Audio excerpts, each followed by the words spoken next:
আমার পরিচয়টা আমি দিয়ে রাখি। আমি এসছি চিত্তরঞ্জন থেকে। আমার নাম আনন্দ পাঠক। আমার দীক্ষিত নাম হচ্ছে আনন্দ স্বরূপ দাস। আমি ইসকন মঠের দীক্ষিত ভক্ত এবং ইসকনের হয়ে আমি প্রচার করি। তো আমাকে বহু জায়গায় পাঠানো হয় প্রচার করার জন্য। তো আমরা দেখি গ্রামের মানুষরা খুব শ্রদ্ধাশীল হয়, খুব শ্রদ্ধাবান। দেখুন আপনারা কৃষ্ণ হরিকথা শুনছেন। দেখুন আমি চিত্তরঞ্জনে থাকি, রেল কলোনি, ওই জায়গায় প্রচুর ইন্ডাস্ট্রি আছে, কিন্তু এত মানুষ শোনেই না হরিকথা, শুনতে কেউ চায় না। অ্যাকচুয়াল আমি গীতা কোর্সের টিচার। আমাদের ওইখানে ধরুন বহু মানুষ মানে ভক্তিশাস্ত্রেও যারা কোর্স করে বা যারা গীতা পড়ছে, তো আমাদের ইসকন কি করে না, ইসকন থেকে কেউ যদি গীতা গ্রন্থ কেনে তাকে 108টা কোশ্চেন দিয়ে দেওয়া হয় যে তুমি সমস্ত কোশ্চেন গীতার মধ্যে লেখা আছে, পড়বে, তার উত্তর দেবে, পাঠিয়ে দেবে। তো এর মধ্যে যারা কোনো প্রবলেমে পড়ে তখন তারা আমার কাছে আছে এবং ইসকন মন্দির থেকে আমাকে বলা হয়েছে যে তুমি সেগুলো তাদের দেখিয়ে দেবে, বুঝিয়ে দেবে এবং আমরা হরিনাম প্রচার করি। আমাদের মেন উদ্দেশ্য এইটা, সারা পৃথিবীব্যাপী। আজকে শুধু ভারতবর্ষে বলে নয়, আজকে সারা পৃথিবীতে দেখুন 194টা দেশ আছে, তার মধ্যে 120টা দেশে গীতা প্রচার হচ্ছে তাদের ভাষাতে। তো যাই হোক, আপনারা হরিনাম শুনছেন, দেখে ভালো লাগছে। এগুলো শহরাঞ্চলে দেখতে পাওয়া যায় না। আর যদিও আমার একটা চোখের প্রবলেম আছে, চেঞ্জ করতে হচ্ছে চশমা বারবার, এই অপরাধ ক্ষমা করবেন। চৈতন্য মহাপ্রভু বলছেন যে কোনো ভাগ্যে কোনো জীব শ্রদ্ধা যদি হয় তবে সে জীব সাধু সঙ্গ করয়। হ্যাঁ, কোনো ভাগ্যে। দেখুন গ্রামের ছেলে এই ভাইরা এত কষ্ট করে আদায় করেছে, আর করেছে, ভিক্ষা করেছে, রোদে ঘুরেছে, বৈশাখ মাস প্রচন্ড টাপ। আমাদের এখানকার মানুষরা তো 9টা 10টা পরে ঘর থেকে বেরোয় না, কিন্তু তাও ধরুন এটা একটা প্রচন্ড খরচ আছে। হ্যাঁ, তারা আদায় করেছে। তো বলছে কিভাবে হবে? বলছে কোনো ভাগ্যে কোনো জীব শ্রদ্ধা যদি হয় তবে সে কৃষ্ণ, তবে সে জীব সাধুসঙ্গ করায় বা সাধুসঙ্গ করে। শ্রবণ কীর্তন আদি সর্ব অনর্থক নিবৃতন। এই যে আপনারা ভগবানের কথা শুনছেন, তাতে ভগবান কি বলছে? অনর্থক মানে সমস্ত অমঙ্গল দূর হয়। আর অনর্থ নিবৃত্তে হইলে হয় ভক্তি নিষ্ঠা হয়, নিষ্ঠা হইতে শ্রবণাদি রুচির উপজয়, রুচি হইতে ভক্তি হয় আসক্তি প্রচুর। হ্যাঁ, তো এই যে ধরুন আমি আপনাদের ব্যাখ্যা করে বোঝাবো, পাই টু পাই ব্যাখ্যা করে করে বোঝাবো। তো এই যে ব্যাখ্যা করলে যে বোঝালে কি হবে না, আপনার একটা মনে একটা চিন্তা হবে যে ঠিক আছে, তাহলে গীতা একটা আমি পড়ে দেখি বা গীতা 2-1টা শ্লোক পড়ি। ভগবান তো এত কথা বলে গেছে। হ্যাঁ, 700 শ্লোক আছে, তার মধ্যে 554টা শ্লোক আছে ভগবান শ্রীকৃষ্ণের। হ্যাঁ, ধৃতরাষ্ট্র একটা, আর সঞ্জয়ের আছে 40টা ভগবান, আর অর্জুনের আছে 85টা। অর্জুন 85টা প্রশ্ন করেছিল ভগবানকে, আর ভগবান তার উত্তর দিচ্ছে 574টা, মানে টোটাল 700 শ্লোক। তো এটা কি হবে না, এই তখন আমি আপনাদের বোঝাবো যে ভগবান গীতাতে এই কথাগুলো বলেছে, এগুলো যদি না মানেন তাহলে অধগতি হবে। আর যদি আপনি মানেন তাহলে কি হবে না, আপনার জন্য আপনার পূর্বপুরুষের মঙ্গল হবে, ছেলে মেয়ের মঙ্গল হবে। এই জন্য বলেন না যে পিতার পুণ্যে পুত্রের উদয় হয়। প্রহ্লাদ মহারাজ যখন নরসিংহ ভগবানকে স্তব পাঠ করে বলছে প্রভু হাজার হোক আমার বাবা, তো প্রহ্লাদ মহারাজকে জানেন তো আপনারা? তাই হিরণ্যকশ্যপ আমার পিতা। তো প্রহ্লাদ মহারাজকে ভগবান যখন হত্যা করছে, মারছে, তখন প্রহ্লাদ মহারাজ বলছেন, ভগবান নরসিংহ বলছে যদি কোনো বংশে একটা বৈষ্ণব জন্মগ্রহণ করে, সে হরিনাম জপ করে, হরিনাম প্রচার করে। হরিনাম প্রচার করতে হবে মাতাজি, বা আপনাদের সবাইকে বলছি, তা নাহলে হবে না। চৈতন্য মহাপ্রভু বলছেন যারে দেখো তারে কহ কৃষ্ণ উপদেশ, আমার আজ্ঞায় গুরু হয়ে তারও এই দেশ। মহাপ্রভু কোনো জাতি বিচার করে নাই যে কে শূদ্র, কে ব্রাহ্মণ, কে বৈশ্য, কিবা শূদ্র কিবা বৈশ্য, নাস্যি কেন নয়, যেই কৃষ্ণ তত্ত্ববেদ হয় সেই গুরু হয়। মহাপ্রভু বলছেন তুমি কি জাতি ওইসব আমি দেখতে যাব না, তুমি যদি কৃষ্ণ তত্ত্ববেত্তা হও তাহলে তুমি জগৎ জীবকে উদ্ধার করতে পারবে। হ্যাঁ, ওই জন্য মহাপ্রভু বলছে যারে দেখো তারে কহ কৃষ্ণ উপদেশ, যার সঙ্গেই দেখা হবে। এই যখন আমরা ফোন করি, প্রভু তো আমাকে ফোন করেন, আমি কিন্তু কোনোদিন হ্যালো বলি না, কোনোদিন হ্যালো বলি না, হরে কৃষ্ণ বা রাধে কৃষ্ণ বলতে হবে। তো যাই হোক, ভগবান এখানে বলছেন যে নিষ্ঠা হইতে শ্রবণাদি রুচির উপজয়, রুচির হইতে ভক্তি আসক্তি প্রচুর, আসক্তি হইতে চিত্তে জন্মে কৃষ্ণ ব্রত অঙ্কুর। হ্যাঁ, আসক্তি, ভগবানের প্রতি আসক্তি যদি আপনার আসে, হ্যাঁ, ভগবানের হরিকথা গাইলাম, তারপরে ধরুন পাপ করলাম। পাপ মানে কি তামসিক পাপ তো আলাদা, সেগুলো আমি ব্যাখ্যা করছি না, কেন এখন কলিযুগের মানুষ এছাড়া করতে পারবে না। বাচিক পাপ, বাচিক পাপ মানে কি হচ্ছে, কাউকে গালিগালাজ দিলাম, বাচিক পাপ। এই জন্য বাচিক পাপ করতে নাই। মানসিক পাপ, হ্যাঁ, যে ধরনের এই ধরুন আপনার পাশের বাড়ি আপনাকে কোনো অত্যাচার করছে বা আপনাকে কষ্ট দিচ্ছে, সেটাকে আপনি তাকে মনে মনে গাল দিচ্ছেন, এটা বলছেন বাচিক মানসিক পাপ। শারীরিক পাপ তো মানুষ অহরহ করছে, ধরে ঘুষি মেরে দিচ্ছে, লাথি মারছে, জীব হত্যা করছে, ফট করে একটা পোকাকে মেরে দিল, এগুলো হচ্ছে শারীরিক পাপ। হ্যাঁ, এই তিনটে পাপ থেকে আমাদের মুক্ত হতে হবে। শারীরিক পাপ, বাচিক পাপ, মানসিক পাপ, এই তিনটে পাপ করা যাবে না। কাউকে কারো অনিষ্ট চিন্তা করা যাবে না। এবার যদি বলেন ও যদি আমাকে গুলি করে মেরে দেয়, তাহলে আমি তাকে কি করবো? বা আমার ঘরে যদি সম্পত্তিকে হরণ করে নেয়, তাহলে কি করবো? সেই কথাগুলো ভগবান বলেছেন গীতাতে। গীতা পড়ুন, সব জানতে পারবেন। ভগবান বলছে 4-6 জন আততায়ী আছে, তাকে যদি তুমি হত্যা করে দাও, তোমার কোনো পাপ নাই। বুঝতে পেরেছেন? তো যাই হোক, তো বলছে নিষ্ঠা হইতে শ্রবণাদি রুচির উপজয়, রুচি হইতে ভক্তি হয়, আসক্তি প্রচুর, আসক্তি হইতে চিত্তে জন্মে কৃষ্ণ ব্রত অঙ্কুর। আর সেই ভাব গাঢ় হইলে ধরে প্রেম নাম। হরে কৃষ্ণ মহামন্ত্র আমি এলাম, এসে বললাম জপ করুন, কোনো মতে হবে না। আপনার ভেতরে যখন প্রেম না আসবে ভগবানের প্রতি, কোনো মতে জপ করতে পারবেন না। ওই এক মালা হবে কোনো রকমে, বা যদি কারো মালা না থাকে তাকে আমরা কি বলি, হাতে করে জপ করুন, কোনো মতে হবে না। কৃষ্ণ প্রেম যদি না হয়, তো এই কৃষ্ণ প্রেম কিভাবে হবে, সেই কথাগুলো চৈতন্য মহাপ্রভু, আমাদের গৌর হরি, এই জন্য এটাকে বলা হয় গৌর দেশ, উনি এই কথাগুলো বলেছেন। আমাদের কৃষ্ণের কথাগুলো বলে না, ভগবান কৃষ্ণ বলেছেন তুমি কিভাবে আমার কাছে আসবে, সেই ফর্মটা বলেছে, কিন্তু সবাইকে উনি বলে না।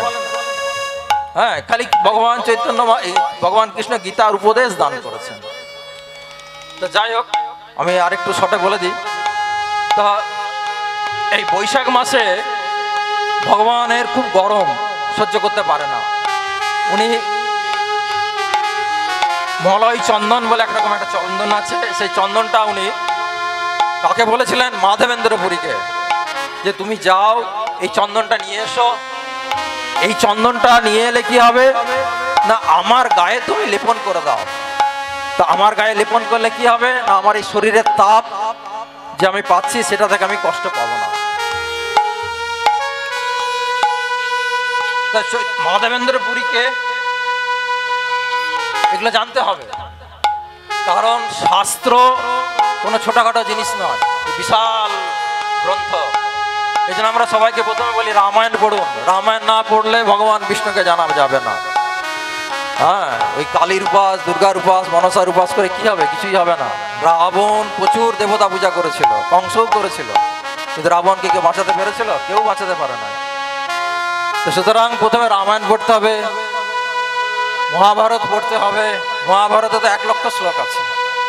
তো সেই রকম জানতে হবে আচার্যদের কথা, যারা বড় বড় ট্যালেন্টেড আপনার বৈষ্ণব, তাদের কথা জানতে হবে, তবে আপনি ভগবানের প্রতি আপনার আসক্তি আসবে। তো এইরকম একজন হচ্ছে মাধবেন্দ্র পুরী। এই মাধবেন্দ্র পুরী হচ্ছেন চৈতন্য মহাপ্রভুর গুরুদেবের নাম কি বলুন? ঈশ্বরচন্দ্র পুরী। এই ঈশ্বরচন্দ্র পুরীর গুরুদেব হচ্ছেন মাধবেন্দ্র পুরী। মাধবেন্দ্র পুরী আমার আপনার মতন সাধারণ মধ্যবিত্ত পরিবারের ছেলে ছিল না, বা নিম্নবিত্ত পরিবারের ছেলে ছিল না। মাধবেন্দ্র পুরীকে টাকা পয়সা রোজগার করতো, বাইরে বেরোতে হতো না। উনি ছিল জমিদারের ছেলে। তাই মহাপ্রভুর পার্শ্বদের মধ্যে দেখা যায় বহু জমিদারের ছেলে আছে। তাই মাধবেন্দ্র পুরী ছিল জমিদারের ছেলে, বিশাল ঐশ্বর্যের মালিক তার পিতা। এগুলো বেশি দিনকার ঘটনা নয় মাতাজি, আজ থেকে কত খুব জোর হলে 600 বছর আগেকার কথা। চৈতন্য মহাপ্রভু আমাদের পৃথিবীতে এসেছেন 538 বছর আগে। যাক মাতাজি, শুনতে ভালো লাগছে তো? কেন আমার এই মাইকে প্রবচন করা হ্যাবিট নাই। আমাকে ইসকন অথরিটি যেখানে বলে যে তুমি ওইখানে যাও, যেমন আমাকে এখন বলেছেন আমার ডিস্ট্রিক্ট প্রচারক যে আপনাকে আমার সঙ্গে পুরো বর্ধমান ডিস্ট্রিক্ট প্রচার করতে হবে। তো যেগুলো যেগুলো আমি যাই সেখানে সেখানে আমি প্রচার করি। তো সুতরাং এই মাইকে ভাগবত কথা করা এগুলো আমার হ্যাবিট নাই, কারণ আমার ধর্ম হচ্ছে ব্রহ্ম জ্ঞান দান করা। মাতাজি গীতাতে ভগবান অর্জুনকে বারবার বলছে, অর্জুন স্বধর্ম পালন করো। অর্জুন বলেছিল আমি যুদ্ধ করবো না, ছেড়ে যাব, আমি যুদ্ধ করব না, কারণ আমার এই ভাতৃবর্গ, এত ভাই, এত শালাবর্গের মানুষ, গুরুদেব দাঁড়িয়ে আছে, গুরু পরম্পরা দাঁড়িয়ে আছে, গুরুবর্গের লোকেরা দাঁড়িয়ে আছে, এদের আমি মারতে পারবো না, আমি বনে চলে যাব, দরকার নেই আমার রাজ্য। তখন অর্জুনকে ভগবান বলেছিলেন যে দেখো অর্জুন, তুমি তোমার কথা আমি মানছি, তুমি মারতে পারবে না, কারণ তোমার নিকট আত্মীয় এরা, তোমার ব্লাডের সম্পর্ক, রক্তের সম্পর্ক আছে। কিন্তু অর্জুন তুমি ক্ষত্রিয়, স্বধর্ম তোমাকে মানতে হবে। আজ আমি কিছুক্ষণ আগে কি বললাম, যে এই আমাদের সনাতন ধর্মের উপর, সনাতন ধর্মের মানুষের উপর নিষ্ঠুর আক্রমণ হচ্ছে।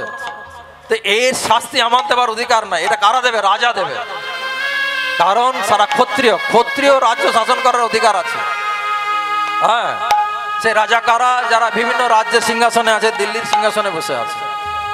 তো সেই কথাটা ভগবান অর্জুনকে বলছে, দেখো তুমি ক্ষত্রিয়, তোমার স্বধর্ম হচ্ছে যুদ্ধ করা, তোমাকে যুদ্ধ করতেই হবে, যুদ্ধ ছাড়া তুমি পার পাবে না, তুমি বনে গিয়ে ভিক্ষা করে কিছু হবে না।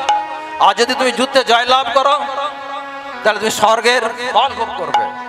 কিন্তু যেহেতু অর্জুন বৈষ্ণব ছিল, ভগবান বিষ্ণু ভক্ত, উনি বৈকুণ্ঠ লোকে গেছিলেন। আর যদি তুমি পরাজিত হও, কারণ যুদ্ধে যারা পরাজিত হয় তাদের অধোগতি হয় না, মানে ফল ডাউন হয় না, ঊর্ধ্ব লোকে যায়। তো সেরকম আমার ধর্ম হচ্ছে ব্রহ্ম জ্ঞান দান করা। সেটা কিভাবে? অযাচিত। আমি অর্থের বিনিময়ে নিতে পারি না, কারণ আমি, আমার জন্ম ব্রাহ্মণ বংশে। হ্যাঁ, আমি দান গ্রহণ করতে পারি, কেন ব্রাহ্মণের কর্ম হচ্ছে দান গ্রহণ করা। দান যদি আপনি কাউকে করেন, সেই দান যদি এবার নিয়ে যদি আমি ভগবানের সেবায় না লাগাই, তাহলে আমার তো নরক গতি হবে, এবং যে দান করেছে তারও কোনো পুণ্য ফল হয় না। যদি আপনাকে একটু বেলাইনের কথা আমি বলে ফেলি, যেমন ধরুন আপনি উদাহরণ দিচ্ছি, ট্রেনে যাচ্ছেন, ট্রেনে গিয়ে দেখলেন একজন ভিখারি আপনার কাছে এসছে ভিক্ষা চাইতে, আপনি তাকে 10 টাকা দিলেন।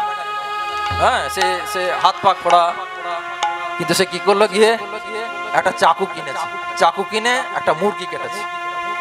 হ্যাঁ, তো এর ফলে কি হলো মাতাজি? হ্যাঁ, সে তো নরকে যাবে, কিন্তু আপনার অর্থতে সে চাকু কিনেছে, ওর পাপের ফল আপনাকে ভোগ করতে হবে। দেখুন, আমি একটা লিফলেট দিয়েছি, একটা জীবত্যার পেছনে কতজন দায়ী। তো সেরকম দান করতে হবে খুব ভালোভাবে, দেখে শুনে দান করতে হবে। এই জন্য শাস্ত্রে বলেছে অন্নদান শ্রেষ্ঠ দান। হ্যাঁ, তো এইবার ধরুন ব্রাহ্মণের স্বভাব হচ্ছে দান গ্রহণ করা, আমি দান নিতে পারি, কিন্তু সেটা নিয়ে যদি আমি ভগবানের সেবায় না করি, তাহলে ওর থেকে সব থেকে বেশি পাপ ফল করতে হবে আমাকে। বুঝতে পেরেছেন? তো সুতরাং আমি আপনাদের কাছে জাস্ট এই ভগবানের কথা শোনাতে এসেছি, কারণ আমার স্বধর্ম এটা। তো সেইরকম ছিল মাধবেন্দ্রপুরী। মাধবেন্দ্রপুরী ছিল জমিদারের ছেলে এবং সন্ন্যাসী। মাতাজি সন্ন্যাসীর মেন ধর্ম হচ্ছে ভিক্ষাবৃত্তি করে জীবনযাপন করা, আর কিছু না। তো মাধবেন্দ্রপুরী এমনই ভিখারি ছিল, অযাচিত ভিক্ষু। উনি কারো কাছে হাত পেতে কিছু চাইতো না, যে আমার খিদে পেয়েছে আমাকে দাও, উনি চাইতো না। কেন? উনি জমিদারের ছেলে, একটা জমিদারের ভাব, স্ট্যাটাস তার শরীরে আছে।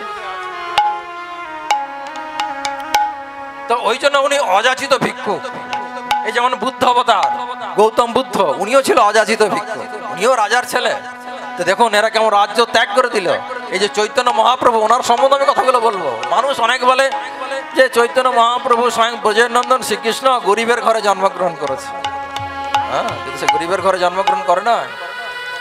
আপনাকে আমি চৈতন্য চরিতামৃতমের শ্লোকগুলো ধরে ধরে বলে দেবো, যে দেখুন কৃষ্ণদাস কবিরাজ এগুলো ব্যাখ্যা করে গেছে। হ্যাঁ, তাই মাধবেন্দ্রপুরী বৃন্দাবনে আছেন চৈতন্য মহাপ্রভুর গুরুদেব ঈশ্বরচন্দ্র পুরী। ঈশ্বরচন্দ্র পুরীর গুরুদেব হচ্ছে মাধবেন্দ্রপুরী। তো এই মাধবেন্দ্রপুরী হচ্ছেন ব্রহ্ম মৌধব গৌড়ীয় সম্প্রদায়, একদম ব্রহ্মা থেকে শুরু করে এই সম্প্রদায় মারফত মাতাজি দীক্ষা নিতে হয়। হ্যাঁ, বিনা সম্প্রদায়ের দীক্ষা নিয়ে কোনো লাভ নাই, যার তার কাছে দীক্ষা নিতে নয়। তো আমাদের নবদ্বীপ ধামে যত গৌড়ীয় মঠ আছে, এই গৌড়ীয় মঠ গুলো মূলত আমাদের ইস্কন, এই ব্রহ্মমধ্য গৌড়ীয় সম্প্রদায়ের মানে আনুগত্যের সব। হ্যাঁ, তো আমাদের এই চৈতন্য মহাপ্রভু তারপরে ধরুন রূপ গোস্বামী, সনাতন গোস্বামী, জীব গোস্বামী, এরপর গুরু পরম্পরা ধারাতে বয়ে আসছে। তো মাধবেন্দ্র পুরী একদিন ঈশ্বরচন্দ্র পুরী খুব সেবা করতো, কেন বৈষ্ণব সেবা করতে হয়, বৈষ্ণব সেবা না হলে নিস্তার কোথাও পাবেন না আপনি, বৈষ্ণব সেবা করতে হয়, বৈষ্ণবকে সেবা করতে হয়। তো ঈশ্বরচন্দ্র পুরী মাধবেন্দ্র পুরীকে খুব সেবা করতো। তো মাধবেন্দ্র পুরী একদিন বলছেন তুমি অচিরেই কৃষ্ণ দর্শন পাবে। তখন মহাপ্রভুর সঙ্গে ঈশ্বরচন্দ্র পুরীর সাক্ষাৎ হয় না।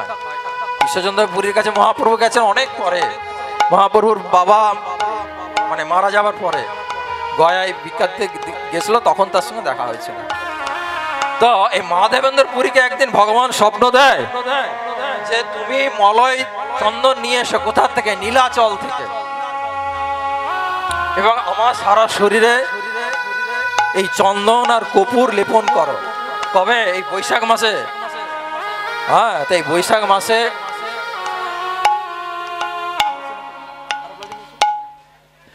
তো মাতাজি একটা কথা শুনুন আপনারা ভালো করে। আমরা সারা বছর জপ করি, হরিনাম কীর্তন করি, কিন্তু ভগবান ডিসকাউন্টের মাস মানে অধিক পুণ্য ফল 3টে মাস দিয়েছে, বৈশাখ মাস, কার্তিক মাস, মাঘ মাস।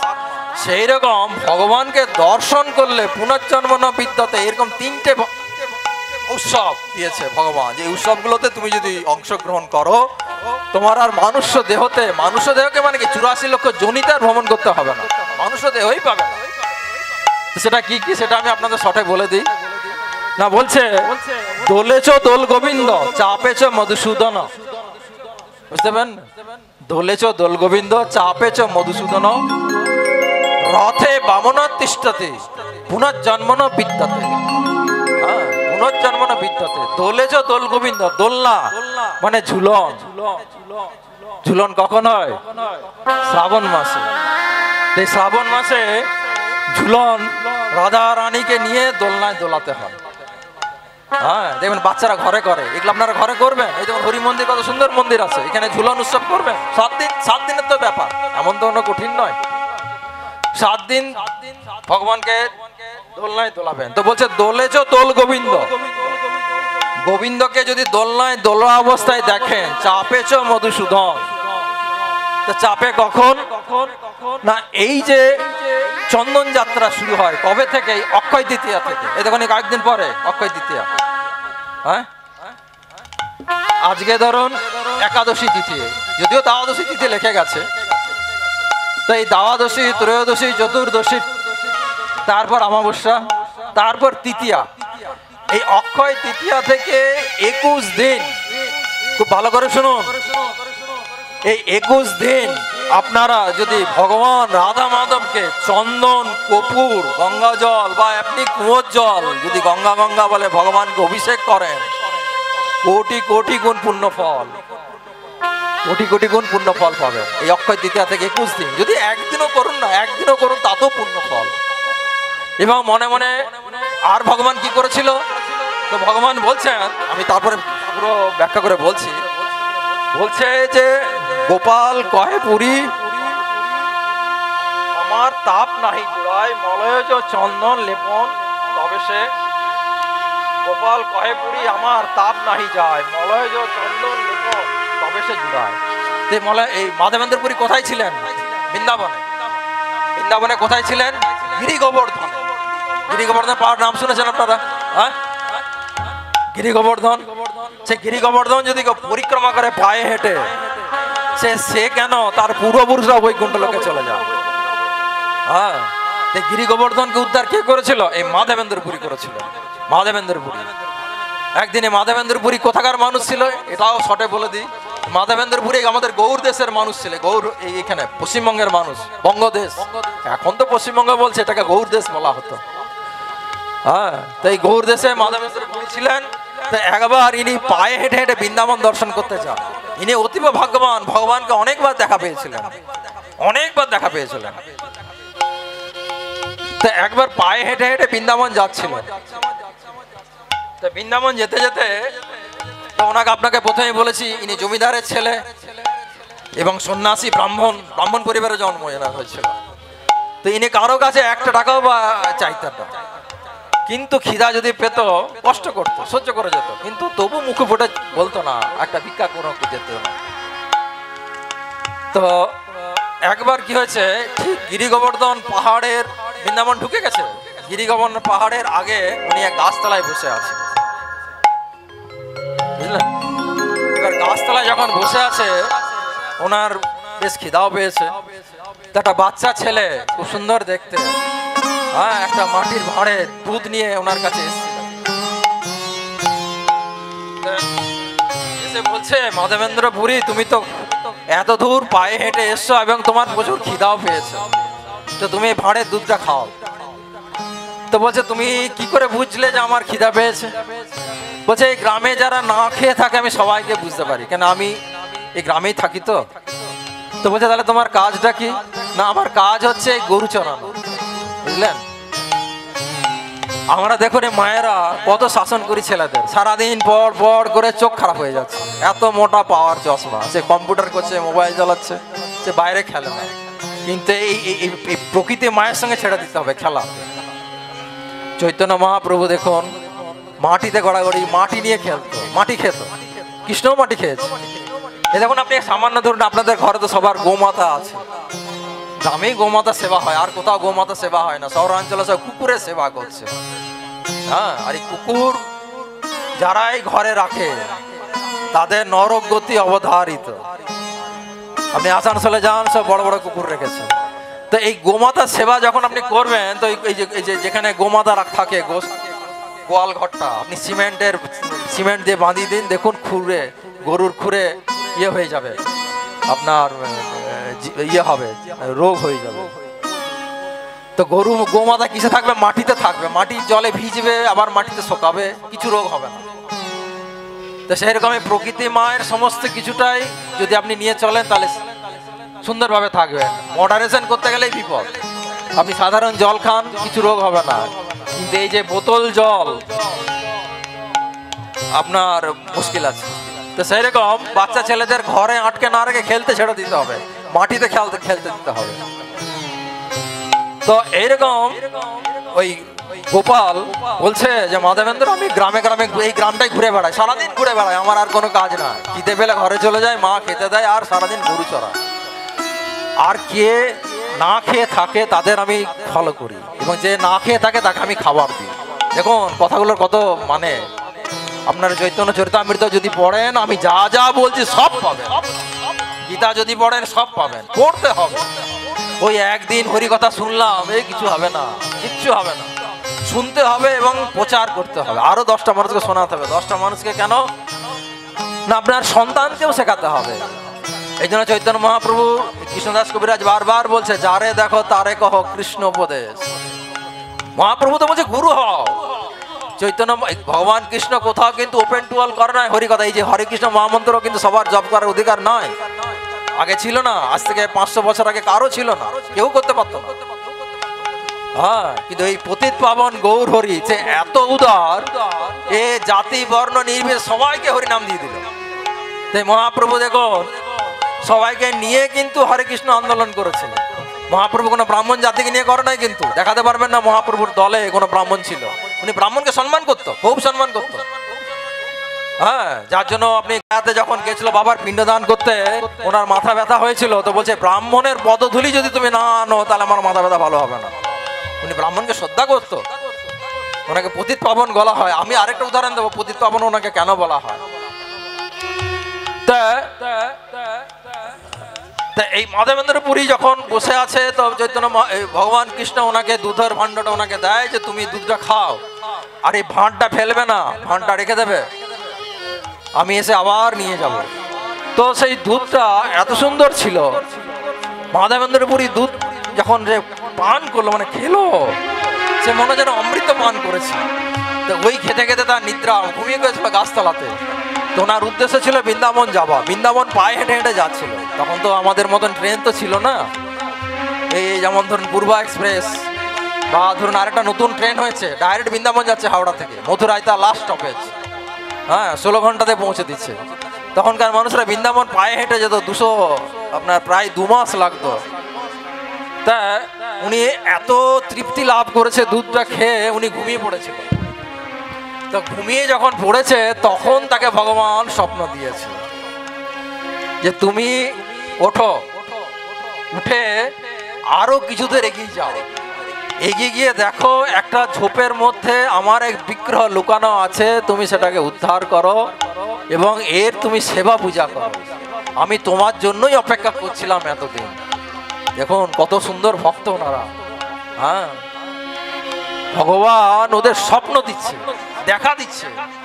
হ্যাঁ, এরকম এখনো ভক্ত আছে। এই মীরাবাই দেখুন, মীরাবাইয়ের তো কোনো বডিটাই পাওয়া যায় না, কৃষ্ণে বিলীন হয়ে গেল। জীব গোস্বামী, হ্যাঁ, সনাতন গোস্বামী, রূপ গোস্বামী, এরা দেখুন মহাপ্রভুর পার্ষদ। আমরা দেখুন কষ্ট করে হরিনাম করি, কিন্তু আমাদের চেতনাটা খুব সুন্দর করে রাখতে হবে, যাতে ভগবানের কৃপা পায়, ভগবানকে যাতে দেখতে পায়। তা নাহলে কি লাভ বলুন? হরে কৃষ্ণ মহামন্ত্র সারাদিন জপ করে কি লাভ, ভগবানের যদি সান্নিধ্যে না যেতে পারি, বা আমার জন্য আমার বংশধররা বা আমার যারা চলে গেছে পুরো তাদের যদি মঙ্গল না হয়, তাহলে কি লাভ হরিনাম করে? এই জড় জগতের লোকেরা যেমন খাচ্ছে দাচ্ছে মদ খাচ্ছে, এদের এইরকম ভাবে আচরণ করা ভালো, কিছুটা তো ভোগ করা যাবে। কিন্তু বৈষ্ণবরা হচ্ছে সব থেকে ত্যাগী, বৈষ্ণবরা ভোগ কিছু করতে চায় না, কোনো বৈষ্ণব ভোগ করতে চায়। আপনারা তো খুব শ্রদ্ধাবান, চৈতন্য মহাপ্রভু তো জগাই মাথায় কি উদ্ধার করে দিয়েছে, আপনারা তো এত শ্রদ্ধাবান, আপনারা অটোমেটিক উদ্ধার হয়ে যাবে যদি সিস্টেমেটিক ভাবে ফলো করে। হ্যাঁ, এই দেখুন আমি চিত্তরঞ্জন থেকে গাড়িতে করে এসেছি, তো গাড়িটা এই ড্রাইভার ভাই যদি সিস্টেমেটিক ভাবে না চালাতো, থোড়া এই কুর্মিটাই আসতো না, আসতোই না, কোনো মতে গাড়িটা আসতো না। সেরকম আমাদের এই শরীরটা ওই গাড়ির মতনই। হ্যাঁ, এই শরীরের ভেতরে 40টা পার্টস আছে। এই 40টা পার্টস মানে ধরুন লিভার, কিডনি, হার্ট, লাংস, চোখ, এইভাবে 40 রকম যন্ত্র আছে। এই যন্ত্রটা ঠিক রাখতে জন্য যেমন ডাক্তাররা কি বলছে আজকাল, মর্নিং ওয়াক করো, মিনিমাম আধা ঘন্টা হাঁটতে হবে, তবে এই যন্ত্রগুলো ঠিক থাকবে, নাহলে থাকবে না, ব্রেকডাউন হয়ে যাবে। আজকাল মেডিকেল সায়েন্স কি বলছে, এই দেখুন এখন তো আমরা কত রকম বিষাক্ত খাবার খাচ্ছি, যাক এগুলো পরে বলবো। তো এই মাধবেন্দ্র পুরীকে বলছে তুমি যাও গিয়ে ওই রাধা মাধবকে উদ্ধার করো এবং আমাকে অভিষেক করো, শীতল জলে অভিষেক করো, কারণ আমার সারা শরীর জ্বালা করছে। তাহলে এমনি আমরা প্রশ্ন করে, এবার নাস্তিকরা খুব প্রশ্ন করে, আমি যখন চিত্তরঞ্জনে থাকি আমাকে ওই কমিউনিস্ট যারা করে তারা খুব প্রশ্ন করে, হেও করে, যে তোদের আমরা খালি এই কমিউনিজম বানাতে পারলাম না। যেন আমার কিছু বন্ধু আছে তারা ইসিআই করে, হ্যাঁ, তোরা আমাদের মার্ক্সবাদ মানতে চাস না। হ্যাঁ, তোদের কৃষ্ণ যদি এতই বলবান, তাহলে সেই ভিতুর মতন কেন লুকিয়ে থাকে, কারাগারে কেন জন্ম, এরকম ওরা প্রশ্ন করে। কিন্তু তারা সঠিকভাবে গ্রন্থগুলো পড়ে না, তাই তারা প্রশ্ন করে। আমাদের যখন ইসকনের প্রতিষ্ঠাতা আচার্য প্রভুপাদ, ওনার নাম ছিল অভয়চরণ দে, উনি কিন্তু ব্রাহ্মণ সন্তান নয়। আমাদের মায়াপুরে যদি আপনি যান, সবাইকে ব্রাহ্মণ দীক্ষা দেওয়া হয়, এই কথাটা শাস্ত্রে আছে।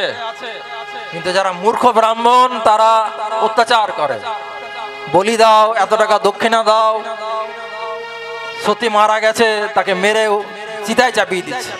এগুলো কারা করে? যে ব্রাহ্মণের কোনো জ্ঞানই নাই। হ্যাঁ, ব্রাহ্মণ যেমন ধরুন বলছে শালগ্রাম শিলা ব্রাহ্মণ ছাড়া পূজা করা অধিকার কারণ নয়। শালিগ্রাম শিলা যাকে বলা হয়, শালিগ্রাম শিলা অনেক রকম আছে, গো শালিগ্রাম। তো সেটা কারা? যে ব্রাহ্মণ শাকাহারী, যে ব্রাহ্মণের কপালে তিলক আছে, যে ব্রাহ্মণের কপালে শিখা, মানে এই যে শিখা, এই দেখুন আমাদের শিখা আছে, এবং যে ব্রাহ্মণ ব্রহ্ম জ্ঞান দান করবে, যে ব্রাহ্মণ কোনো অর্থ চাইবে না, তারা হচ্ছে ব্রাহ্মণ। গীতাতে ভগবান শ্লোক দিয়েছে, ভগবান নিজের মুখে বলেছে ব্রাহ্মণের 9টা গুণ থাকতে হবে, তবে সে ব্রাহ্মণ। যেমন তেমন করলে ব্রাহ্মণ নয়। কিন্তু তো তখনকার দিনে এই ব্রাহ্মণরা কি বলেছিল, যে এই হরে কৃষ্ণ মহামন্ত্র তুমি গাইতে পারবে না, তুমি নমঃশূদ্র, তুমি হরি মন্দির উঠতে পারবে না, তোমার পেটে ব্যথা হয়েছে, তুমি দেবতার কাছে মানত করো, ছাগ বলি দেওয়া হবে। ছাগ বলি দিয়ে দিত ওরা, ব্রাহ্মণরাই দিত। তোমার স্বামী মারা গেছে, তোমাকে চিতায় চাপিয়ে দিতে হবে। কিন্তু শাস্ত্রে এই কথাগুলোও আছে। এই কথাগুলো যে ব্রাহ্মণরা বলতো সবই যে ভুল তাও নয়, শাস্ত্রে বলি কথা আছে। কারা বলি দিতে পারে? যে ব্রাহ্মণ ওই জীবাত্মাকে, ধরুন একটা ছাগলকে বলি দিল।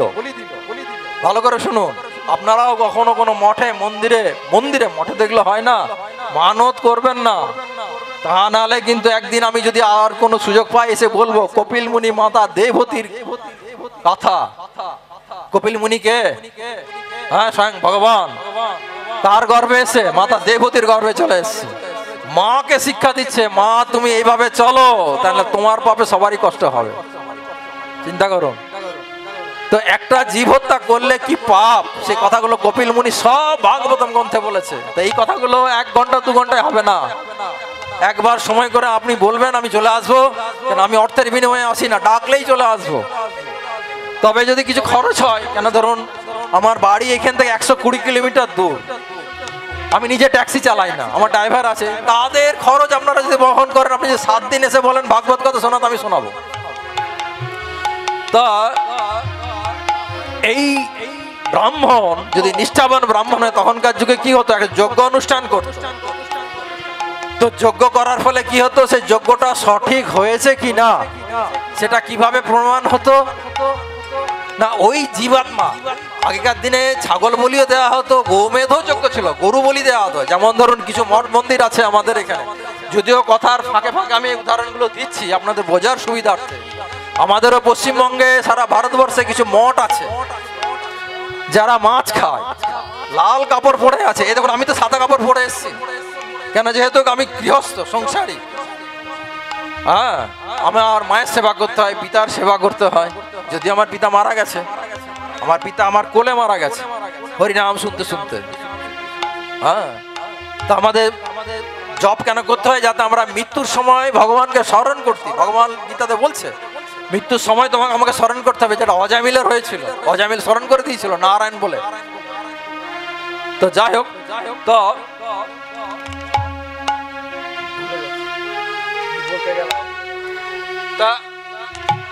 শাস্ত্রে গো হত্যা কথা লেখা আছে। তো সেই ব্রাহ্মণ তার যজ্ঞটা সঠিক হলো কিনা, সে যজ্ঞ বলি দিতে পারতো, এবং সেই যজ্ঞ জীবাত্মাকে নবযৌবন দান করার অধিকার ক্ষমতা থাকতো সেই ব্রাহ্মণের, তবে তার বলি দেওয়ার অধিকার আছে। যার তার বলি দেওয়ার অধিকার নাই, যে দুর্গা পূজাতে হাজার হাজার ছাগল বলি দিয়ে দিচ্ছে, কালী মণ্ডপে দিচ্ছে, এগুলো কিন্তু উচিত নয়। এগুলো আপনার ভাগবতমে সব লেখা আছে। তো যেহেতু এখনকার দিনে আমরা অধগতি, আমরা যতই হরি কথা করি, ভাগবত কথা করি, ও রাস্তায় বেরোলেই পাপ হয়ে যাবে। তো সুতরাং আমাদের খুব সচেতন ভাবে জপ করতে হবে, যাতে আমি উদ্ধার হই, আমার পূর্বপুরুষরা, এই দেখুন আমার বাবা মা শুদ্ধ বৈষ্ণব যদি আপনি হতে পারেন, তাহলে আপনার জন্য আপনার পিতা পুরুষের উদ্ধার হবে।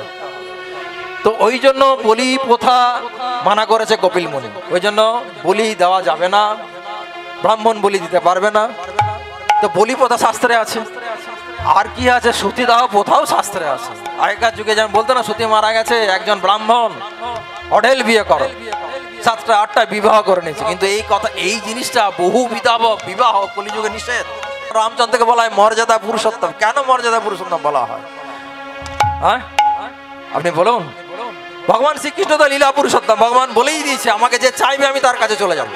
কিন্তু কখনো আপনি দেখাতে পারবেন কৃষ্ণ কোনো অপরের বিবাহিত স্ত্রীকে তুলে নিয়ে চলে এসছে, কিডন্যাপ করে নিয়ে চলে এসছে, হ্যাঁ, ভালোবাসা করে তুলে নিয়ে চলে এসছে?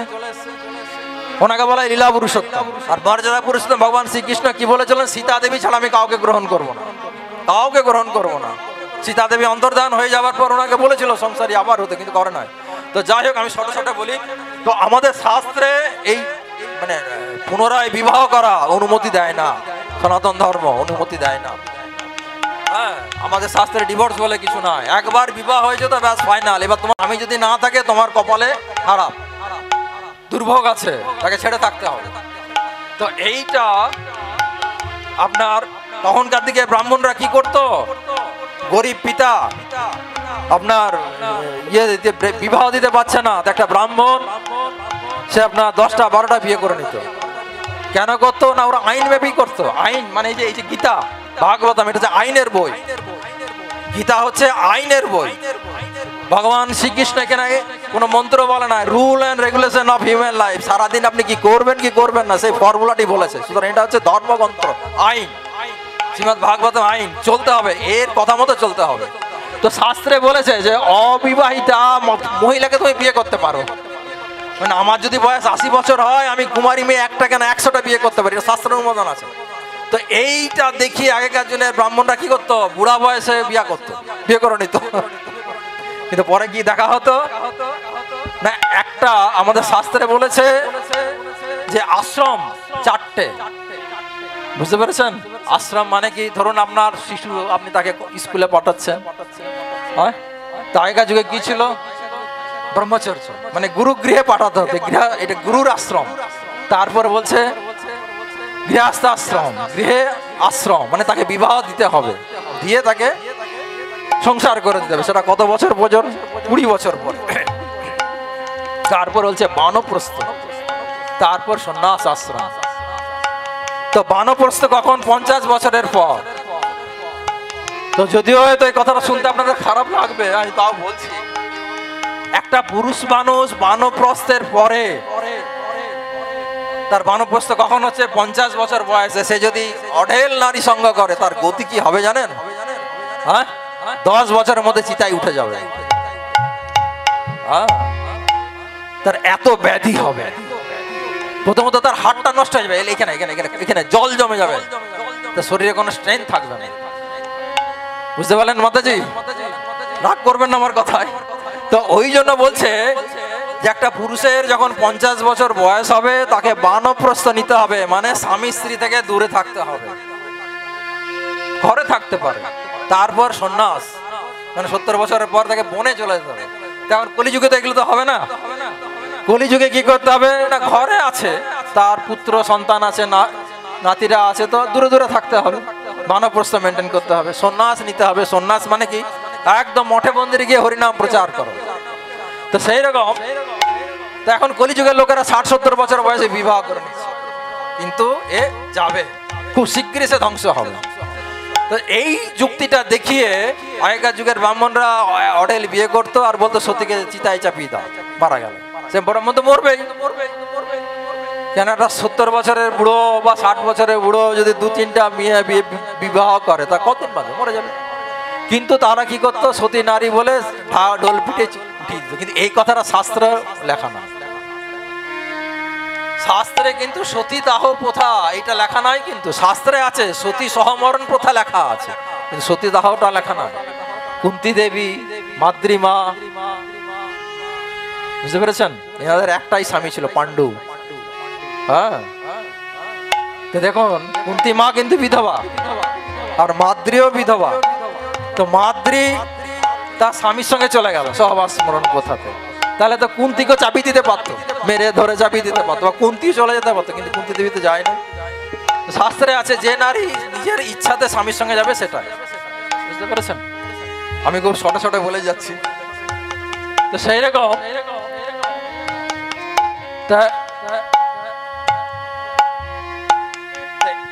এই বৈদিক নিষ্ঠা খুব সুন্দর করে পালন করতে হবে। চৈতন্য মহাপ্রভু এই মাধবেন্দ্র পুরী গেছেন আপনার মলয় চন্দন আনতে। তো মলয় চন্দন আনার পথে, মলয় চন্দন না, তার আগের ঘটনা এটা। তো ভগবান বলছেন, হ্যাঁ কি জন্য বলছি, তো এই দেখুন অনেকে প্রশ্ন করে যে ভগবান এই যখন মহাপ্রভুকে, মাধবেন্দ্র পুরীকে বলছে, আমি এই জঙ্গলের মধ্যে আছি, তুমি আমাকে উদ্ধার করো এবং আমাকে শীতল জল অভিষেক করো, আমার সারা শরীরে গরম অস্থির হয়ে যাচ্ছে, এবং তুমি এখানে মন্দির প্রতিষ্ঠা করো। কোথায়? গিরি গোবর্ধনে, জানেন তো? তো মাধবেন্দ্র পুরী তখন গ্রামের লোকেদের কাছে যায়, যে দেখা যায় একটা বিগ্রহ সেখানে আছে। তো বিগ্রহ কেন আছে না, কিছু মেছল জাতি অত্যাচার, কেন তখন তো ধরুন মোগল সম্রাট ছিল, মুসলিমদের রাজত্ব ছিল, তারা কি করেছিল, বিভিন্ন রকম হিন্দুদের উপর অত্যাচার করতো, এখন যেটা হচ্ছে। তো সেই ভয়ে কিছু ব্রাহ্মণ সেই সেবা করতো, তো সেই বিগ্রহটা একটা জঙ্গলের মধ্যে রেখে পালিয়ে গেছিল। তো সেইভাবেই ভগবান পড়ে আছে। তো ভগবান, যেমন অনেক নাস্তিকরা প্রশ্ন করে, তো ভগবানের ক্ষমতা কোথায়? ভগবান নিজেকে প্রোটেকশন দিতে পারে না, কিন্তু ভগবান এগুলো করে না। ভগবান জানে আমার কেউ না কেউ ভক্ত আসবে, আর রাজদণ্ড যার আছে সে শাস্তি দিয়ে দেবে। তো ভগবান বলছে, দেখো মাধবেন্দ্র, আমি তোমার জন্য অপেক্ষা করছি, তুমি এই জঙ্গল থেকে আমাকে উদ্ধার করো, উদ্ধার করে আমাকে সেবা পূজা করো। তো মাধবেন্দ্র পুরী তারপরে কি করলো, ভগবানের স্বপ্ন পেয়ে ওই আপনার জঙ্গল থেকে ওই বিগ্রহ উঠায়, উঠে কি করেছিল, ওই গিরি গোবর্ধন পাহাড়ে প্রতিষ্ঠা করেছে। আজও সেই বিগ্রহ সেবা হয়। তারপর মাধবেন্দ্র পুরীকে কি স্বপ্ন দিচ্ছে? অন্নকূট উৎসব, আমার প্রচুর অনেকদিন ধরে আমি খাই নাই, তুমি আমাকে অন্নভোগ দাও। তো এই জন্য ভগবানকে অন্নভোগ দিতে হয়। এই জন্য যেমন দেবেন আমাদের ইসকনের ভক্তরা একটা যদি সে রুটি খায় বা এক পোয়া যদি ধরুন ভাতও খায়, ভগবানকে ভোগ নিবেদন করে খায়। কারণ আমরা যেমন খাবার খাই, ভগবানেরও খিদে লাগে। তো এই গিরি গোবর্ধনে মাধবেন্দ্র পুরী যখন ভগবানকে বিগ্রহকে মানে ওঠায়, বহু যুগ ছিল, 200-300 বছর সেখানে লুকানো ছিল, উঠিয়ে কি করেছে অন্নকূট উৎসব। এই অন্নকূট উৎসব হয় কখন? কার্তিক মাসে। অন্নের পাহাড় করে দেওয়া হয়েছিল। যাই হোক, এইভাবে ভগবান উদ্ধার হয়, মাধবেন্দ্র উদ্ধার করে। তারপর 2 বছর গিরি গোবর্ধনে ছিল। তো মাধবেন্দ্র প্রতিদিন গিরি গোবর্ধন পরিক্রমা করতো, পাহাড়টা পরিক্রমা করতো। তো আপনারা জানেন এই গিরি গোবর্ধন পাহাড় ভগবান শ্রীকৃষ্ণ 7 বছর বয়সে বাঁ হাতের কড়ি আঙুলে তুলে দাঁড় করে রেখে দিয়েছিল। তাহলে বুঝতে পারছেন ভগবানের কত ইয়ে। লোকে প্রশ্ন করে যে ভগবান 16,108টা বিবাহ করেছে, তো ভগবান এগুলো কিন্তু মানে বিবাহিত স্ত্রীকে করে নাই, তাহলে আমি কেন করবো না? তো ভগবান শ্রীকৃষ্ণ দেখুন কড়ি আঙ্গুলে এই গিরি গোবর্ধন পাহাড়, আপনারা যদি গিরি গোবর্ধন পাহাড় যদি পরিক্রমা করেন দেখতে পাবেন কত বড় পাহাড়, মানে চওড়া কত, 12 থেকে 16 ঘন্টা লাগে পরিক্রমা করতে, কত বড় চওড়া। এই কড়ি আঙ্গুলে তুলে উঠিয়ে রেখেছে, তাহলে বুঝতে পারছেন কত ভারী। আর আমরা এই যে ইট একটা উঠিয়ে রাখতে পারবো না। তারপরে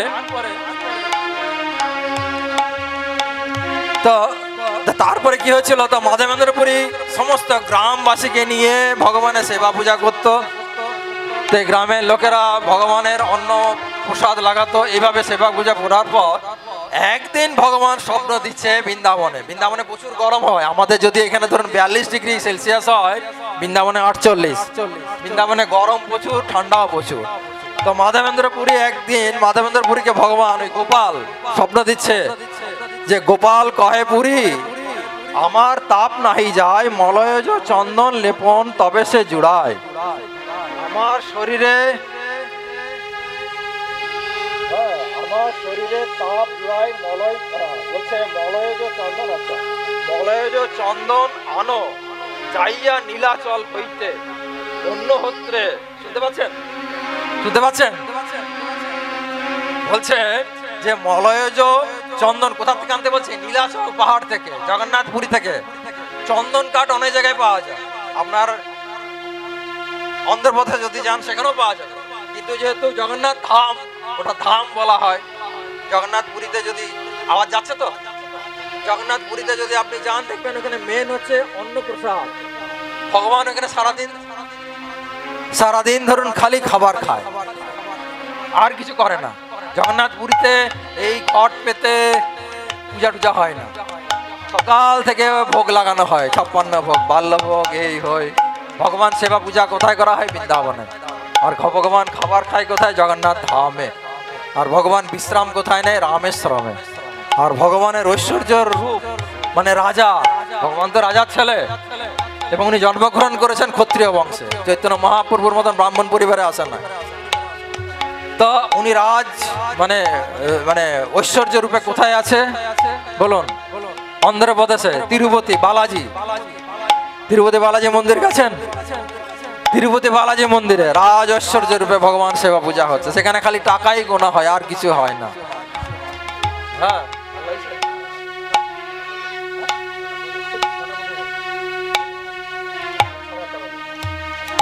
তা ওইখানে যেমন ধরুন খালি সেবা, ওখানে খালি টাকা গোনা হয়। ভগবানের সঙ্গে বড় বড় ব্যবসায়ীরা খালি কন্ডিশন করে যে এই বছর যদি আমার এত কোটি টাকা প্রফিট হয়, আমি 10% তোমাকে দিয়ে যাব। সারা পৃথিবীর ব্যবসায়ীরা এসে ওই বালাজি মন্দিরে লক্ষ লক্ষ টাকা দান করে যায়। ওই জন্য আমাদের ভারতবর্ষে যত ব্যাংক আছে সব ওই পাহাড়ের উপরে আছে। আর জগন্নাথ ধামে কি করা হয়? খালি ভগবানকে ভোগ লাগানো হয়। তো বলছে কোথা থেকে, হ্যাঁ কেন বললাম ভোগ লাগানো হয় না, ভগবানকে যে অন্নভোগটা লাগানো হয় এই জগন্নাথ পুরীতেই তা উৎপাদিত হয়, মানে চাল। ভগবানের অন্নভোগটা ওই ধরুন আমাদের বর্ধমান রাজ্য থেকে বা পাঞ্জাব থেকে বা মধ্যপ্রদেশ থেকে চালানি হয় না।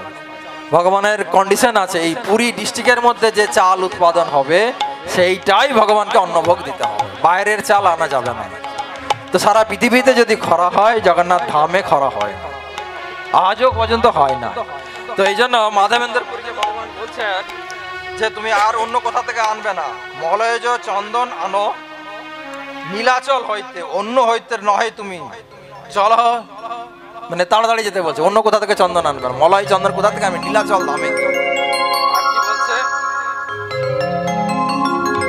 তারপরে ধরুন মাধবেন্দ্রপুরী স্বপ্নে দেখেছে সেই কোথায় গিরি গোবর্ধন পাহাড়ে, তিনি হাঁটতে হাঁটতে যাচ্ছে, পূর্ব দেশে প্রথমে এসেছিল, এই আমাদের এই পশ্চিমবঙ্গ হয়েই উনি গেছেন রেমুনাতে। তো এই রেমুনাতে যাওয়ার পর ক্ষীরগোপাল বলে একটা মন্দির আছে, ক্ষীরচোরা গোপীনাথ। তো এই ক্ষীরচোরা গোপালকে বলা হয় ক্ষীর গোপীনাথ। এখানে খালি ভগবানের ক্ষীর ভোগ লাগানো হয়, ক্ষীর ভোগ লাগানো, আর কিছু লাগানো হয় না, এবং অতীব বিখ্যাত। তো একবার মাধবেন্দ্রপুরী যখন এই মলয় চন্দন আনতে নীলাচল ধাম যাচ্ছে, তো পথে এই রেমুনা বলে জায়গার নাম, ওইখানে পড়ে। তো এখানে যদি আপনার ক্ষীরচোরা গোপালকে দেখেন, ক্ষীর গোপীনাথকে যদি দেখেন, দেখবেন প্রচুর ক্ষীর ভোগ লাগানো হয়েছে। তো মাধবেন্দ্রপুরী ওই ক্ষীর ভোগ দেখে মনে মনে ভাব হয়েছে যে আমি যদি ক্ষীর প্রসাদ পাই তাহলে আমি এটা দিতে পারবো, আমার গোপালকে দিতে পারবো। এই খালি মনে ইয়ে হয়েছিল, আর কিছু না। তারপর সে ভাবছে আমি এত নিষ্ঠুর, ভগবানের এখনো ভোগ লাগানো হয় না, সেটা আমি নিজে খেতে চাইছি। এইভাবে সে মনে ইয়ে করে, তারপর সে বাইরে বেরিয়ে যায় এবং একটা হাটের তলায়, বট গাছের তলায় উনি বসে থাকে। তো রাত্রেবেলায় ভগবান যে মেন পূজারী তাকে স্বপ্ন দেয়, হ্যাঁ, যে আমার এক ভক্ত এখানে আছে এবং আমি তার জন্য একটা ক্ষীরের ভাঁড় আমার জামার পেছনে, মানে ওড়নার পেছনে রেখেছি, তুমি এটা গিয়ে তাকে দিয়ে এসো। তো ভগবান বলে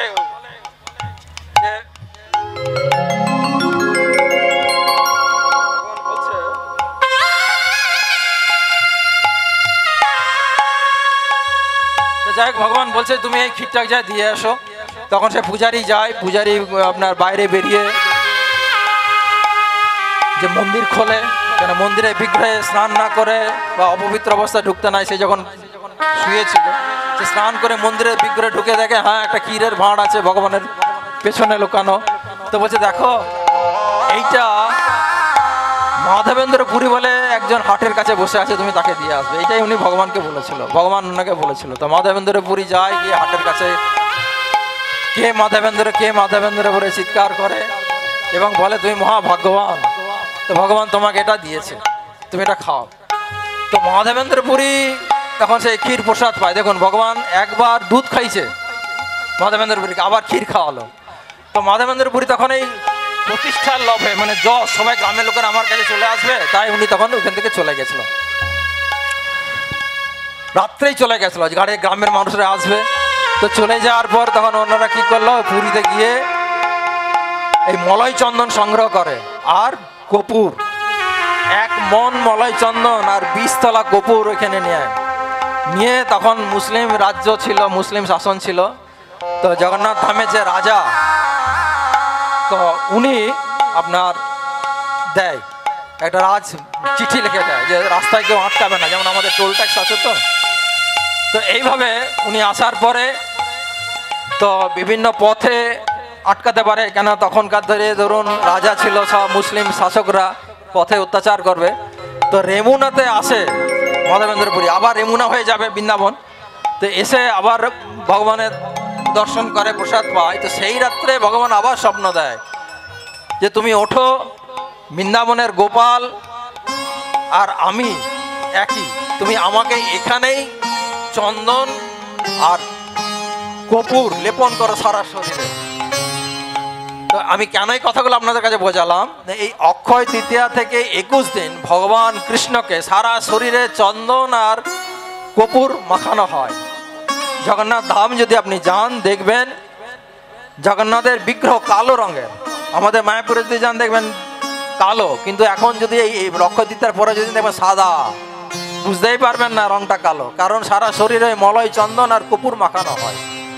আর ভগবানকে কি করা হয় না, এই সন্ধ্যের পরে, সন্ধ্যের টাইমে নৌকা বিহার করা হয়। এই জন্য জগন্নাথ ধামে যদি যান, ইন্দ্রধনু সরোবরে ভগবানকে নৌকা বিহার করে, নৌকায় চাপিয়ে পরিক্রমা করা এই হাওয়াতে। বৃন্দাবনে গোপীরা করেছিল মানস সরোবরে, মানুষ গঙ্গাতে, আমাদের মায়াপুরও হয়। তো শাস্ত্রে বলছে যে অক্ষয় তৃতীয়ার দিন যদি ভগবানকে আপনি চন্দন কপুর দিয়ে অভিষেক করেন, পুনর্জন্ম না বিদ্যাতে, আর জন্ম হবে না। আমি এত কথাগুলো কেন বললাম না, এইটা যদি আপনারা ঘরে করেন তাহলে আমার বলাটা সার্থক। কিছু না, এই বৈশাখ মাসে ভগবান এই তাপ সহ্য করতে পারে না। ঘরে যে কোনো চন্দন থাক, সেই চন্দনই নিন, গঙ্গা জল নিন। আবার ভগবান খুব খুশি হয়, শুকনো তুলসী কাঠ যদি থাকে, সে কাঠটা চন্দনের মতন ঘষবেন। শুকনো তুলসী কাঠ চন্দনের মতন ঘষবেন, গঙ্গা জল নেবেন। যদি ঘরে গঙ্গা জল নাও থাকে, গঙ্গে যে যমুনা আছে গোদাবরী সরস্বতী বলে গঙ্গা দেবীকে আহ্বান করবেন, তাহলে সেটা গঙ্গা জল পবিত্র হবে। আর ছোট ছোট শঙ্খ পাওয়া যায়, ভগবানকে জলশঙ্খে অভিষেক করতে হয়, যে কোনো ভাবে অভিষেক করলে হয় না। যদি ঘরে না থাকে তাহলে দেওয়া, হরে কৃষ্ণ কৃষ্ণ কৃষ্ণ হরে হরে, হরে রাম রাম রাম হরে হরে, এই মহামন্ত্র বলে জল ঢেলে দেবেন ভগবানকে। কেন ভগবান ভাবগ্রাহী জনার্দন, সবসময় মনে রাখবেন, আপনার ভাব দেখে। হ্যাঁ, আর কিছু নয়, আপনি কিভাবে ভগবানকে সেবা পূজা করেছেন তাহলেই গ্রহণ করবে। আপনি কত সুন্দর করে বিভিন্ন রকম ভাবে গান গেয়ে এই করে সব নয়, ভাবগ্রাহী জনার্দন। ঘরে যদি কেন কিছু বিধি নিষেধ আছে ভগবানকে সেবা পূজা করার জন্য, ওই বিধির মধ্যে আছে আপনার শঙ্খতে ভগবানকে অভিষেক করতে হয়। কেন জগন্নাথ ধামে ভগবানের শঙ্খটা গ্রহণ করেছিল রাস পূর্ণিমার পরে পঞ্চমী তিথিতে, বুঝতে পেরেছেন? 84 কোষ ব্রজমণ্ডল ধাম পরিক্রমা করার যে ফল, আপনি নবদ্বীপের 9টা দ্বীপ যদি পরিক্রমা করেন সেই ফল পাবেন। তো ব্রজমণ্ডল ধাম কখন পরিক্রমা করতে হয়? কার্তিক মাসে। কার্তিক মাসে দেখবেন যে আপনি যান, কোটি কোটি মানুষ পরিক্রমা করছে। সেরকম এই জগন্নাথ ধাম, জগন্নাথের সমুদ্র থেকে ভগবান শ্রীকৃষ্ণ কুরুক্ষেত্রের যুদ্ধে যে শঙ্খটা বাজিয়েছিল, পঞ্চজন্য শঙ্খ, সেটাই সমুদ্র থেকে গ্রহণ করেছিল। কবে? এই রাস পূর্ণিমার পরের পঞ্চমী তিথিতে। রাস পূর্ণিমার পরের পঞ্চমী তিথিতে এই শ্রীক্ষেত্র বা শঙ্খক্ষেত্র, জগন্নাথ ধামকে শঙ্খক্ষেত্র বলা হয় বা শ্রীক্ষেত্র বলা হয়। শ্রীক্ষেত্র কেন বলা হয় না? সেইখানে সব সময় লক্ষ্মী দেবী অবস্থান করছে, ওই জন্য শ্রীক্ষেত্রে কখনো খরা হয় না। তো এটা যদি আপনি শ্রীক্ষেত্র পরিক্রমা করেন, তবে যখন তখন করলে হবে না, ওই রাস পূর্ণিমার পরের পঞ্চমী তিথিতে, রাস পূর্ণিমার পরের পঞ্চমী তিথিতে যদি আপনি পুরী যান, দেখতে পাবেন কোটি কোটি মানুষ পরিক্রমা করছে। আমাদের গৌড়ীয় দেশ থেকে, আমাদের নবদ্বীপ থেকে, আমাদের ইস্কন মঠ থেকে তো হাজার হাজার ভক্ত যায়, বিদেশিরা পর্যন্ত আসছে। তো আপনি যদি ভগবানকে এই অপশনগুলো, ধরুন আপনি জব টপ করতে কিছু করতে পারেন না, আপনার সংসার, আপনার পরিবার আপনাকে সে সাপোর্ট করে না, এই তিথিগুলো যদি করেন, পুনর্জন্ম না বিদ্যাতে, আপনি যদি মনে মনে ভাবগ্রাহী ভাবে ভাবকে ভগবানকে মনে মনে অভিষেক করলেন, ওই শঙ্খ জলে অভিষেক করলেন, চন্দন কপুর দিতে হবে, দিয়ে ভগবানকে অভিষেক করলেন, আর মনে ভাবলেন যে ভগবান তোমাকে তো এখানে তো পুকুরে আমি নিয়ে যেতে পারছি না, তুমি এর মধ্যেই তুমি বিহার করো, পুনর্জন্ম না বিদ্যাতে। সেরকম বলছে রথে তিষ্ঠতি বামন তিষ্ঠ, মানে বামন জগন্নাথকে যদি আপনি দর্শন করেন, জন্ম হবে না। এই 3টে অপশন ভগবান দিয়েছে। দোলেচ দোল গোবিন্দ, চাপেচ মধুসূদন, রথেচ বামন তিষ্ঠতি, পুনর্জন্ম না বিদ্যাতে। আপনি সারাদিন কিছু করতে পারছেন না, কারণ বহু মানুষ আছে। কারণ এই কলিযুগ হচ্ছে আপনার, ভগবান বলছেন অসত্যতম দুঃখালয়। কারণ আমরা গত জন্মের কর্মের ফল নিয়ে চলে এসেছি। এমন মানুষ দেখবেন বাবা মাই নাই, কত কষ্টে জীবনযাপন করছে, বহু কষ্টে জীবন। আমরা তাও তো এই দেখুন, আমি মায়ের কি এমন সেবা করি? কিছুই করি না, সারাদিন রান্না করেছে, খাচ্ছে দাচ্ছে থাকছি। হ্যাঁ, আমার পরিবাররা সব থাকে মায়াপুর ইস্কন মন্দিরে, ওরা ওইখানে থাকে। তো কি এমন সেবা করছে? কিন্তু এমন মানুষ আছে তার বাবা নাই, মা নাই, সন্তান নাই, কিছু নাই, সারাদিন কত কষ্টের মধ্যে আছে। তো তাদের পক্ষে ভগবান সেবা করা খুব কষ্ট। হরিনাম জপ করতেও পারে না, সারাদিন পরিশ্রম করছে। এমন দেশ আছে ওখানে আপনি হরে কৃষ্ণ মোহাম্মদের জপ করতে পারবেন না। তো সেখানে ধরুন আমাদের অনেক তো সনাতনরা আছে। তো দেখুন ভগবান কত সুন্দর বলছে, তুমি কিছু করতে হবে না, তুমি এই অক্ষয় তৃতীয়াতে যদি আমাকে অভিষেক করো, চন্দন দিয়ে অভিষেক যদি করো, জল দান করো, যদি ব্রহ্মমূর্তিতে স্নান, কেন কলিযুগের দান হচ্ছে শ্রেষ্ঠ। কি দান করতে হয়? জল দান করতে হয়। এই শীতকালীন যেসবগুলো, যেমন ধরুন পাখা, তাল পাতার পাখা পাওয়া যায়, এগুলো দিতে হয়। তারপরে ধরুন খাবার দান, অন্নদান শ্রেষ্ঠ দান, এই যেমন আজ